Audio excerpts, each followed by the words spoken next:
Welcome to this explainer. When we think about the history of the early Indian subcontinent, it's so easy to jump straight to the kings, the epic battles, or the great empires.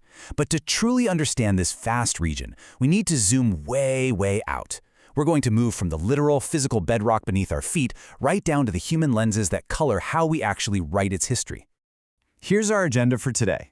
We'll be covering 1. Shaping the subcontinent, 2. Naming the land, 3. Slicing time, 4. The historian's lens, and 5. Writing the unwritten. Let's get right into it. Part 1. Shaping the subcontinent. When we study early history, we kind of tend to suffer from a bit of human arrogance. But think about this. The Earth itself is roughly 4.5 billion years old. Homo sapiens, we only just arrived on the scene about 200,000 years ago. So the real drama of life here unfolded against a backdrop of violent geology long before we were even around to witness it. To put that deep time into perspective, consider this incredible fact. You can actually traverse billions of years of geological history and totally distinct physiographic zones just by going for a drive, literally. If you travel 2,700 kilometers from Bengaluru up to Jammu, you are practically driving through time. Down south near Bengaluru, you hit the Darvid Craton. We're talking ancient rock formations that are 3.5 billion years old. By the time you reach the north, you're looking at dramatically younger terrain.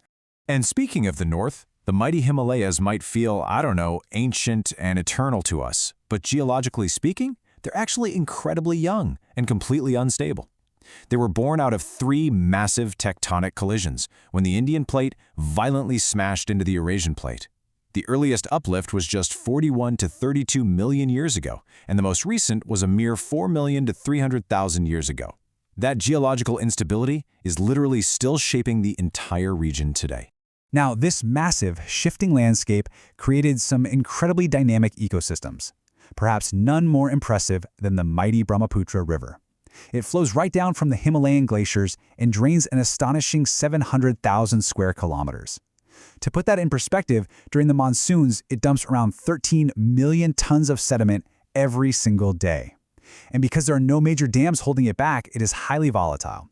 It's constantly shifting its braided course, really dictating the delicate rhythm of human and animal life in regions like Assam. All right, moving on to Part 2. Naming the land. So the concept of South Asia as a geographic unit is ancient, but the names used for it, well, they've evolved drastically over time. In early indigenous texts like the Puranas, they kind of blended cosmography with geography. They described this massive central landmass called Jambudvipa. Its golden southern segment was called Bharatavarsha, which was seen as the specific place where the cycle of karma and dharma operate. But for outsiders looking in, their major landmark was this colossal river in the northwest. The Persians and Greeks encountered the Sindhu, or Indus River, and just used that to name the entire region. Later on, Arab and Persian geographers used terms like Al-Hind and Hindustan, which gradually expanded from just the Indus Valley to denote the whole subcontinent. Okay, Part 3. Slicing time. Before we can even try to divide history from prehistory, we have to ask a really crucial question. Usually we say history begins when writing begins, right? But what about the brilliant Harappan civilization, dating all the way back to 2600 BCE? They were highly advanced, and they absolutely had a script. The problem is, we still can't read it. So because we haven't deciphered the Harappan script, historians use the term proto-history to define this fascinating gray area. It perfectly captures the Harappans, who left behind all those undeciphered seals, as well as the later period from around 1500 to 500 BCE. That later period gave us the incredibly rich orally transmitted literature of the Vedas, but no surviving written records. It really isn't until the deciphered Brahmi script appears later that we officially cross the line into proper historical territory. And once we're in that territory, we also have to completely rethink how we label the eras that follow. For a very long time, the colonial framework divided Indian history into the Hindu, Muslim, and British periods. But ask yourself, is the religion of a ruling elite really the best way to label an entire era for millions of totally diverse people? Did the everyday life of an ordinary farmer fundamentally rupture just because a new dynasty took over? Modern scholars say no. They've shifted away from that unilinear colonial framework to a much more neutral logical timeline. Ancient, early medieval, medieval, and modern. Which brings us to Part 4, the historian's lens. You see, the interpretation of early India is like an ever-changing mosaic viewed through a bunch of different lenses. And every single school of historical thought brings a uniquely valuable focus, but they also carry distinct blind spots. For instance, the Orientalists did incredible work collecting and translating ancient texts, but they often viewed Indian society through a pretty static Western lens. Then you have nationalist historians, who brilliantly uncovered indigenous roots and pushed back against colonial narratives, but they sometimes obsessed a bit too much over finding golden ages.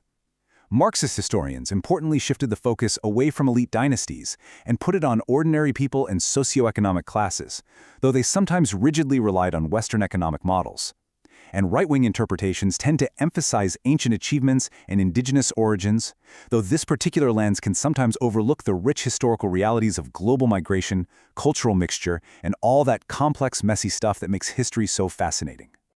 Finally, Part 5, Writing the Unwritten. So where does the study of this incredibly complex subcontinent go from here?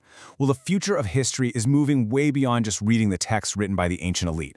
Today, we are relying on bold new scientific frontiers. We're talking genome analysis that is literally tracing how ancient human populations migrated and mingled across the globe.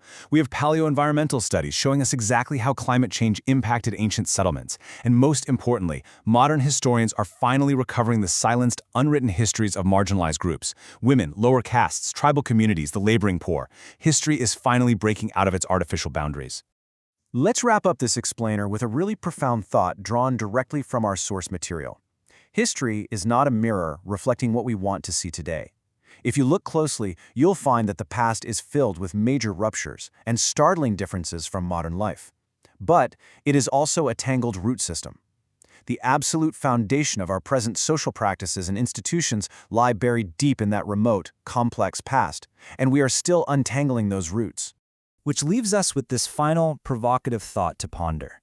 As new scientific frontiers continuously rewrite what we thought we knew about early India, we really have to wonder, in this ever-changing mosaic of time, what entirely new lenses and tools will future historians need to truly understand our own chapter in the subcontinent story?